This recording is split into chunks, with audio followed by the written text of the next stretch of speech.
Good morning, friends and friends of Highway. So nice to talk to you about this very important matter of giving. And this morning I want to emphasize just one thing. It says that the Old Testament laws, there's a difference between living in them and doing them and living in the New Testament under the grace of God. The principles remain the same, but the way we live in them is different. Hebrews 10 verse 16 says, "This is the covenant that I will make with them after those days, declares the Lord. I will put my laws on their hearts and write them on their minds." The laws of God becomes an internal thing. It becomes almost a natural thing for a Christian to live in them and to live it out. And see, there's this subtle difference. We believe in Old Testament laws, absolutely everything that relates to our faith.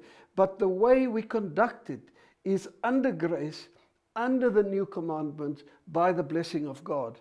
See, God is not honored by an obedience to his laws like slaves to a harsh slave owner, was being obedient to an angry God.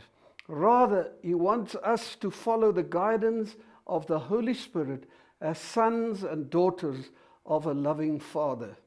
2 Corinthians chapters 8 and 9 says this about New Testament believers in Macedonia. They gave not under compulsion. They gave not reluctantly. On the contrary, it says they, from their extreme poverty, overflowed in a wealth of generosity. And even more, they begged the apostles for the privilege and the favor of taking part in the relief of the saints. What a different way of living out these laws and principles in the New Testament. See, when tithing and giving and sowing are viewed as laws to be obeyed, we miss something very important of the heart of God in the matter of giving and in the handling of our finances. And what is very important, we miss something in the resultant blessing that flows out of that. Jesus obeyed willingly the Father. He gave his whole life, not only a portion, not unwillingly. He gave it willingly. And we must allow the work of God, the Spirit of God, to work within us a heart that is willing to please the Father.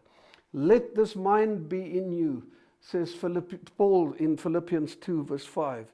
Have the same heart of Jesus. And I'm praying today, as I pray for you as we give, may God give you that heart. May it be a joy and a delight. May you experience the giving and sowing as a tremendous privilege, and may it become a naturally spiritual way of life for every believer in this community. God bless you as you give. Tired of waiting for the basket to get to you? Don't worry about it. We have a digital solution. Download SnapScan, point to the screen and scan. You can then enter the amount and tap pay. We want to thank everyone who faithfully brings their tithes and offerings every month. This enables us to pay our people and facilities, as well as to sow generously into this city and the nations. May God bless your giving and prosper you in every way. Let's give joyfully, abundantly, and sacrificially, for God delights in a cheerful giver.